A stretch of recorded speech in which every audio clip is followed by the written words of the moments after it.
everyone. My name is Carolyn Costin, and my contribution to the conference today is to talk about eating disorder coaching and the emergence of it as an overall adjunct to care for people with eating disorders. I'm going to talk a little bit about what coaching is, what it isn't, training of coaches, concerns about coaching, and why it's been a latecomer to the eating disorder field. Basically, an eating disorder coach fills a gap. They help treatment teams by assisting clients with activities of daily living. And assistance in daily living is an important aspect of eating disorder treatment. In fact, NEDC in 2017 said that assistance during everyday living can make the difference between recovery or not.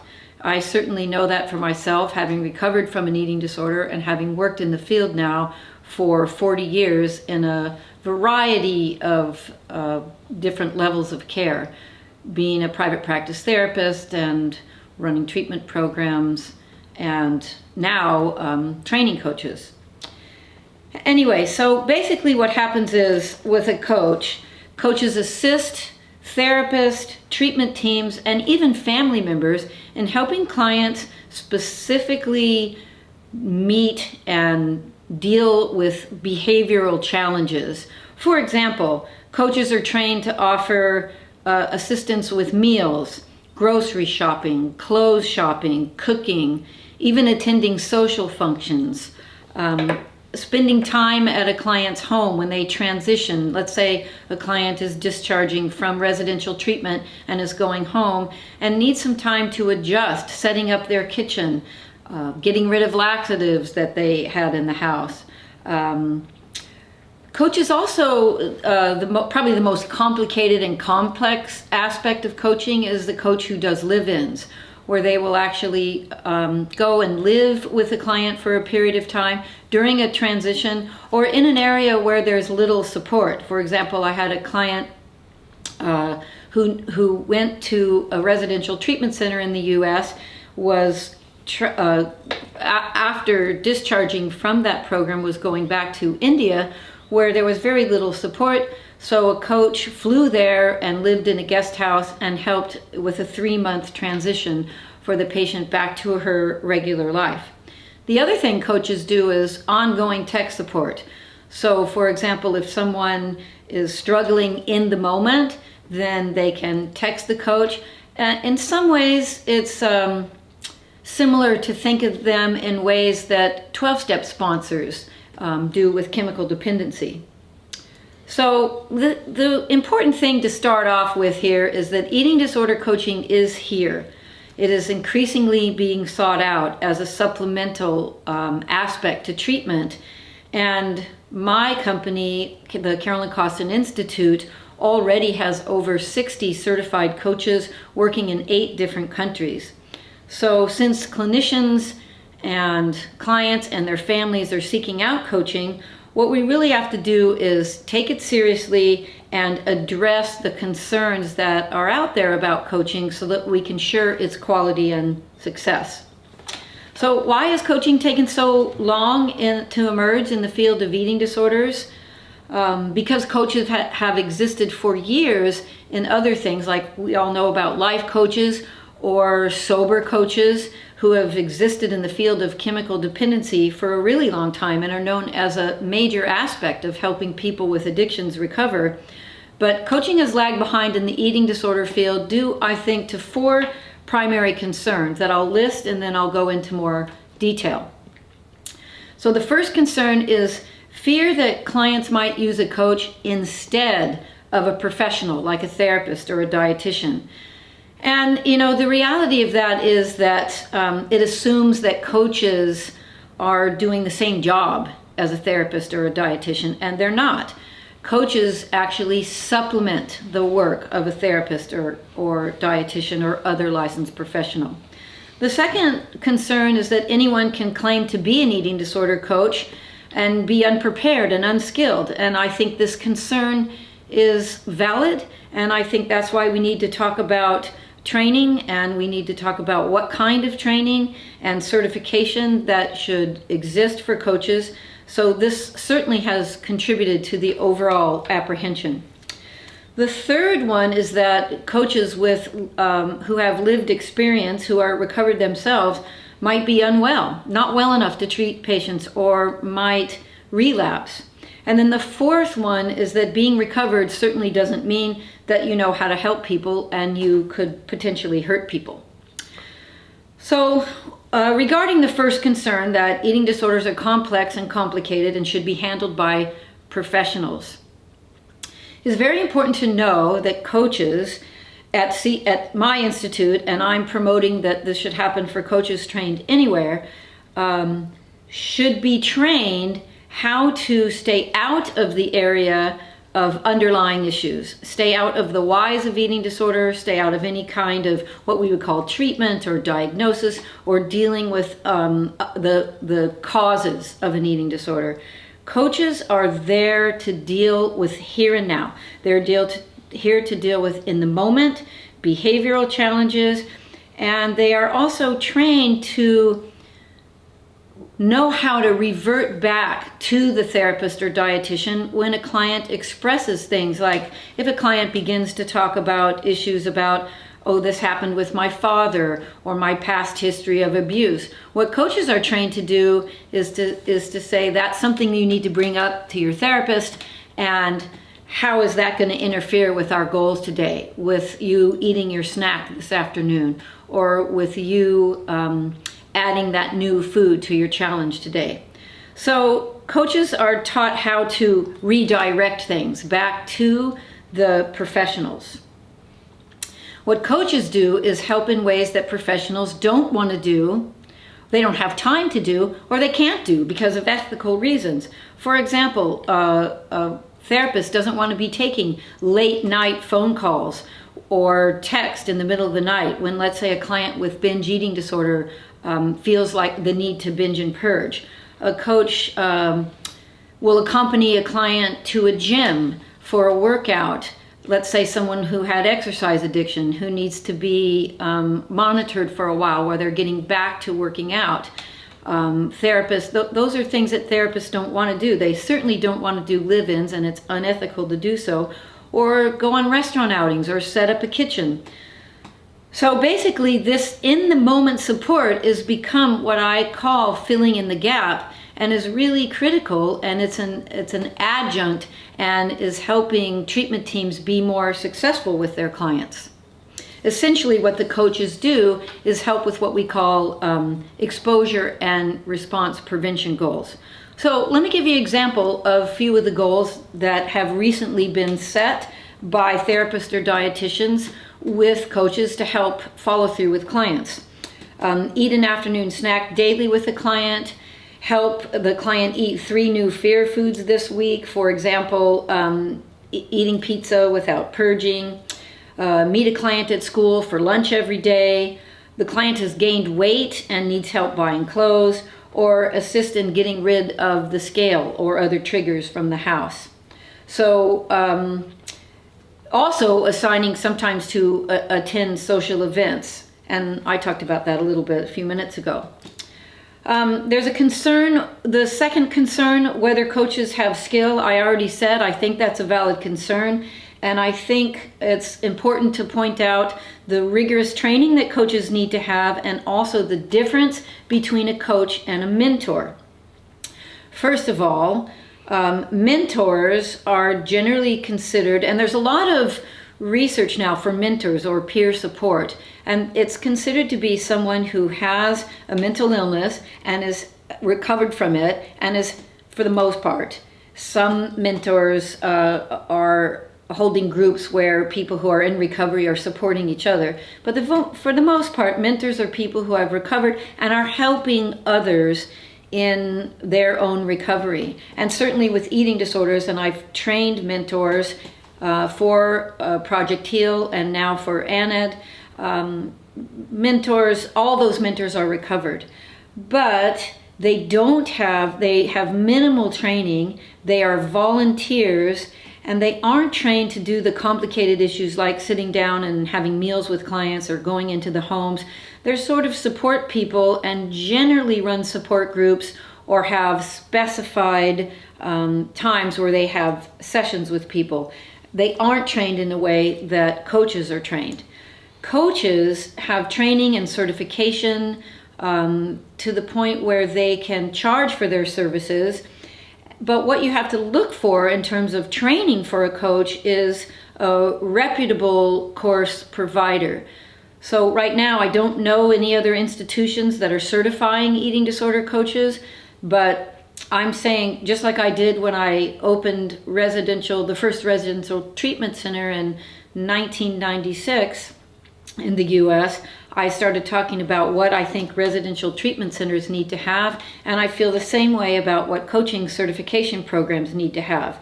So for the coaching programs, there needs to be a reputable course provider that has experience in education. So there are proper exams and accountability for the coursework, which has to be extensive. The coursework needs to be extensive and rigorous with a lot of trilled scanning, training, using books and videos and role play scenarios. There also has to be not only a true false or multiple choice exam, but open-ended questions so you can see how the coach is retaining the material and can feed it back to clients. I think there has to be supervision of coaches during an internship where they see clients for free, and the clinical person in charge of the training, which I also think there needs to be, that clinical person needs to be listening to tapes and providing feedback before a coach is ever certified. And after certification, there needs to be ongoing continuing education for coaches. Now, what are the kinds of things that coaches need to be taught? Coaches need to be taught techniques and tools and strategies for an overall philosophy of coaching, but how to deal with specific critical incidents that come up. Because since the coaches are in the moment dealing with exposure and response prevention, they have to know how to respond to different scenarios that come up. First, they have to have a background or what I call sort of the infrastructure to work with. And in my case, with CCI coaches, I use a book that I wrote with colleague Gwen Grab, a book and a workbook called 8 Keys to Recovery from an Eating Disorder. Now, that's already a self-help book for clients to work through. But when coaches use it, there's more of accountability in terms of assigning things to the clients to do, talking to the treatment team about what specific assignments would be useful, helping the client follow through with those assignments, and then communicating that back to the team. They have to know how to stay within the scope of the coaching practice, and I already talked a little bit about that in terms of only dealing with the here and now, and how to get better, not dealing with the whys, how to redirect conversations, how to maintain appropriate boundaries. And I think they need to be taught a little bit about professionalism and running a coaching business. So that includes different forms that clients need to sign and release of information to talk to treatment teams, how they're going to communicate, how they're going to follow confidentiality rules and things like that. And certainly appropriate use of self-disclosure, whether the coach is recovered or not. Now, not all coaches are recovered, but certainly those who come to the Carolyn Costin Institute, I would say about 98% of them are recovered. And I think any coaching training has to have a recovered track so people know how to use their past lived experience in the appropriate ways. So coaches learn to respond to specific statements and scenarios, and so I'm going to give you an example of some of those. Like, for example, a client sitting down for a meal and saying, I don't even like desserts, and it's stupid that ice cream is my challenge. How do you deal with that? How does a coach respond to that? Or someone's sitting down to another meal and saying, I can't eat this food, it's gross, after it arrives at the table. Or another client a binge eating disorder client who says, I know we're out for a restaurant outing, I want to order a whole stack of pancakes and binge on it because that's what I normally do, and I want you to see what I normally do. Training coaches to respond to those kind of statements for clients is really important. I know because I had to train staff to do that when I worked in inpatient and when I ran residential treatment for 22 years. There's not a good place to go and get training how to do that except on the job training, except for now in terms of training coaches how to do that. And incidentally, coaches who have been trained are now being hired to work in facilities, and facilities are sending coaches to be trained so they can help in facility and treatment programs. And then they have to know how to deal with behaviors. What if you're having out with a meal with a client and the client hides her food in her sleeve or her pocket? What if the client is cutting up her food into tiny bits, or starts sobbing at the table, or wipes up the oil on top of a pizza? Those are all the kinds of things that coaches need to be trained how to do. How to help the client, how to redirect the client, how to even maybe adjust that particular meal goal so you can get through it, report back to the team, and carry on with helping the client recover. Okay, the third concern is coaches who do have lived experience or are recovered might not be well enough. First of all, I think it's really important to say that this is happening. There are people with lived experience who are therapists, who are dietitians, who are physicians, who are coaches, who are in the field. So we have to recognize that we can no longer say we don't think that's appropriate. We have to accept that, and we have to get ahead of it, and we have to train people with lived experience who are in the field or want to be in the field to know how is it they can best use their lived experience for the good. So it's important to allow these individuals to figure out ways to use their lived experience in a positive direction, and not going down and getting into the negatives like how sick they were, how many times they purged, how many laxatives they took. In fact, it's important to train coaches or anyone working with eating disorders to stay away from that and to focus primarily on the ways they got better. How do I continue to provide reassurance for a client that you can get through this? Here are some ways that I got through it, and being a role model for someone who is living a fully recovered life. So coaches, the other thing is coaches who are recovered should have 2 years of being recovered prior to beginning coach training. And I'm not talking about saying in recovery or recovering, because I think that's different. I think the coach needs to say they are recovered. This is something I used when I trained therapists and dietitians and staff at residential treatment. And I have talked about being recovered for many, many years out there at different conferences and at my treatment centers. And I have written a definition of it that I'm going to read, because I have all coaches read this and sign a document saying that they have met this definition for at least 2 years. And here's the definition. Being recovered is when a person can accept his or her body size and shape and no longer has a self-destructive relationship with food or exercise. When you are recovered, food and weight take a proper perspective in your life, and what you weigh is not more important than who you are. In fact, actual numbers are of little or no importance at all. When recovered, you will not compromise your health or betray your soul to look a certain way, wear a certain size, or reach a certain number on the scale. When you are recovered, you will not use your eating disorder behaviors to deal with, distract from, or cope with problems. Now, people looking at and agreeing with that definition have to say, yes, I meet that for 2 years.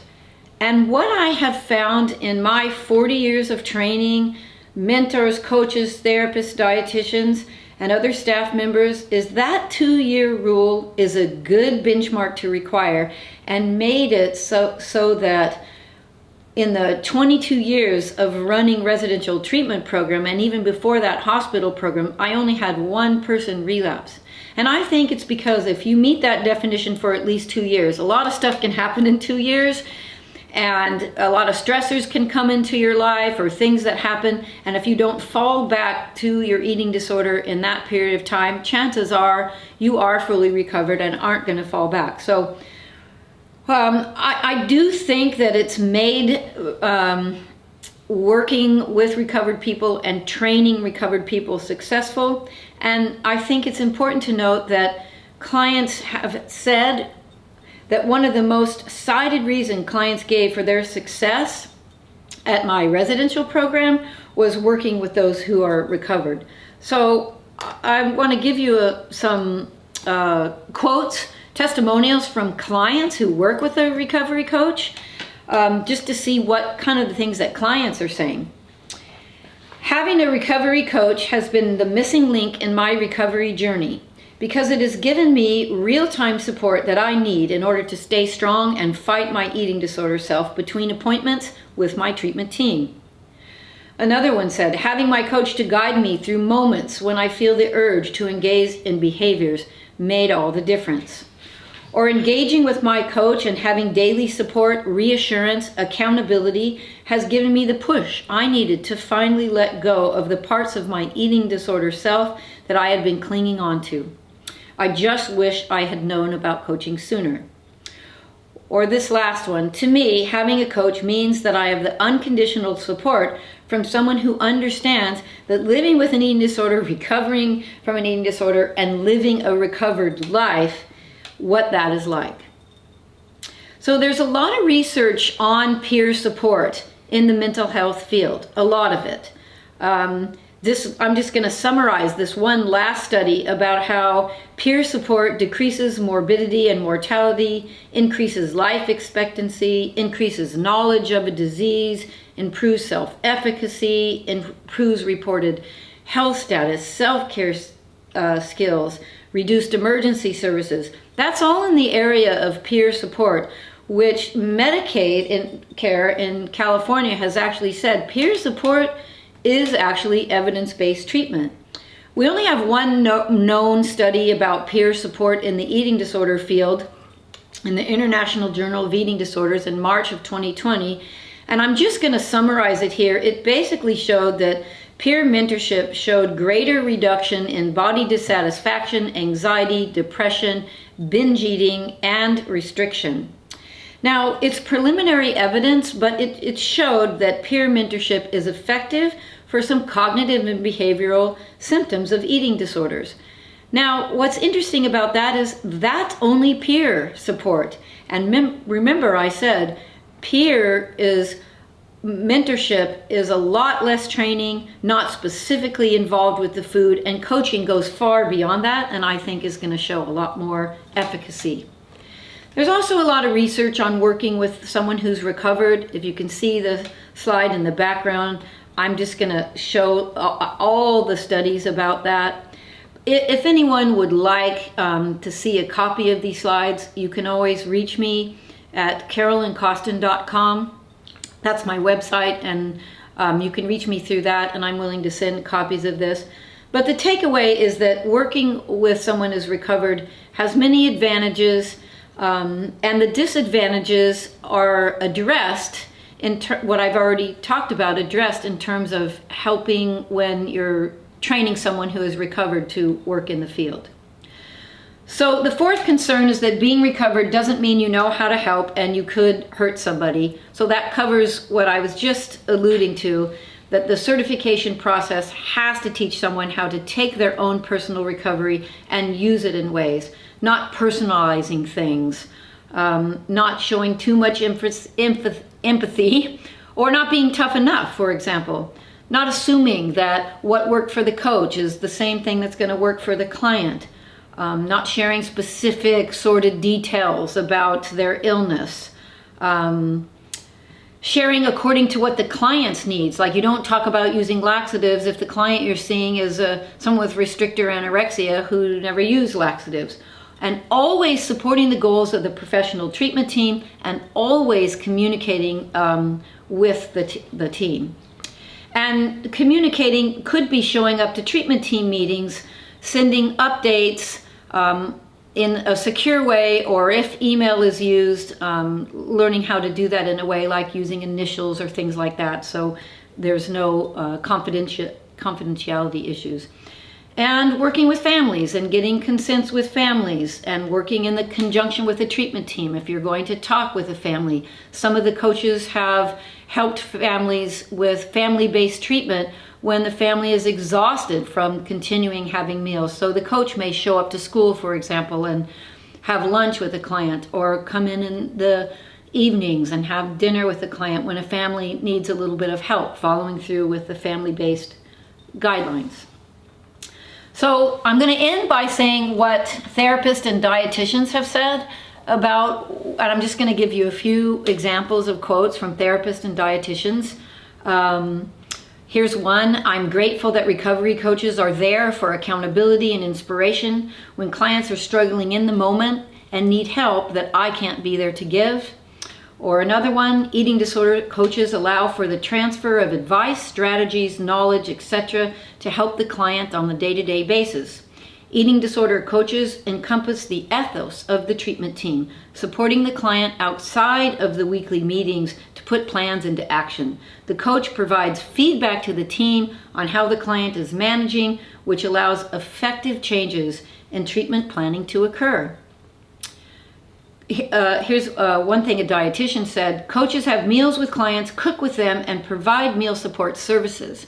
I have been contacted weekly to set appropriate meal or food challenges and for client updates.